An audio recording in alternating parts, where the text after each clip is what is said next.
Hello दोस्तों, नमस्कार। आज हम लोग देखेंगे त्रिकोणमितीय अनुपातों को याद रखने का तरीका, किस तरह से इसे हम लोग याद कर सकते हैं। तो सबसे पहले हम लोग देखें कि यह एक समकोण त्रिभुज है। समकोण त्रिभुज उस त्रिभुज को कहते हैं जिसमें एक कोण समकोण होता है, मतलब एक कोण 90 डिग्री का होता है। यहाँ पे यह कोण जो है ये इस त्रिभुज को अगर हम त्रिभुज ए बी सी मान लें तो कोण ए बी सी जो है ये 90 डिग्री है। 90 डिग्री के सामने वाली जो भुजा होती है उसे कर्ण कहते हैं। क्या कहते हैं? कर्ण, जिसे इंग्लिश में हाइपोटेनस कहते हैं। हाइपोटेनस कहते हैं। और ये जो नीचे होती है पड़ी रेखा को इसे बेस कहते हैं। बेस मतलब आधार,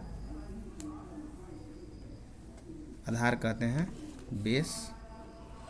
बेस। और ये जो खड़ी होती है उसे लंब कहते हैं। लंब मतलब परपेंडिकुलर कहते हैं। परपेंडिकुलर, ठीक है।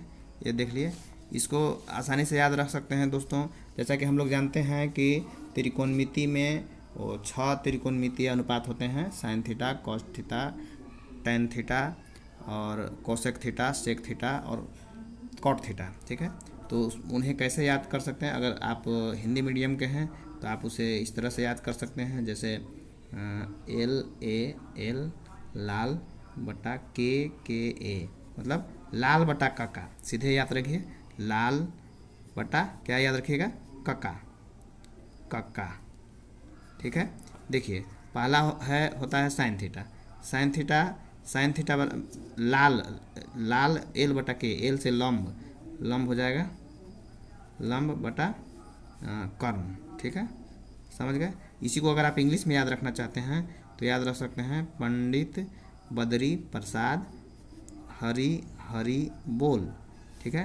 पंडित बद्री प्रसाद हरि हरि बोल। तो यहाँ P बटा H, P बटा H, P मतलब परपेंडिकुलर मतलब लंब और H मतलब हाइपोटेनस। ये साइन थीटा का फॉर्मूला हो गया दोस्तों। उसके बाद होता है कॉस थीटा। कॉस थीटा ये दूसरा वाला हो जाएगा A बटा K, मतलब आधार बटा कर्ण, ठीक है। क्या होगा? आधार बटा कर्ण, आधार बटा कर्ण, ठीक है। ये अगर इसमें देखिएगा तो B बटा H मतलब बेस बटा हाइपोटेनस, ठीक है। साइन थीटा के बाद होता है कॉस थीटा। कॉस थीटा के बाद होता है tan theta. Tan theta equal to हो जाएगा, यहाँ पे देखिए L बटा A, L माने लंब, लंब बटा A माने क्या हुआ? आधार। और इससे देखिएगा तो P बटा B, ठीक है। इस तरह से याद कर सकते हैं। और ये 3 को कंप्लीट हुआ। 3 कंप्लीट होने के बाद कोसेक थीटा आता है। कोसेक थीटा अब नीचे से शुरू होगा, K बटा L मतलब कर्ण बटा आधार, कर्ण बटा आधार, K बटा कर्ण बटा लंब, सॉरी कर्ण बटा लंब होगा, यानी कि H बटा P।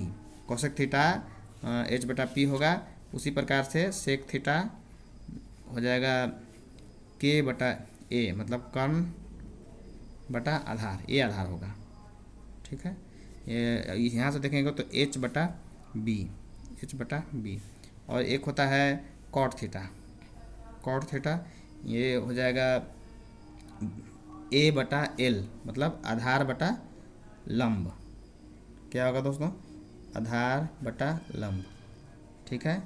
आधार बटा लंब। इससे देखेंगे तो हो जाएगा आपका B बटा P, B बटा P मतलब बेस बटा परपेंडिकुलर। इस तरह से आप इन्हें याद रख सकते हैं और आसानी से समझ सकते हैं और अपने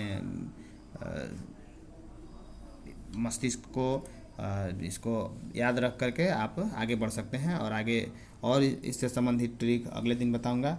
इसी के साथ बहुत बहुत धन्यवाद। Thank you.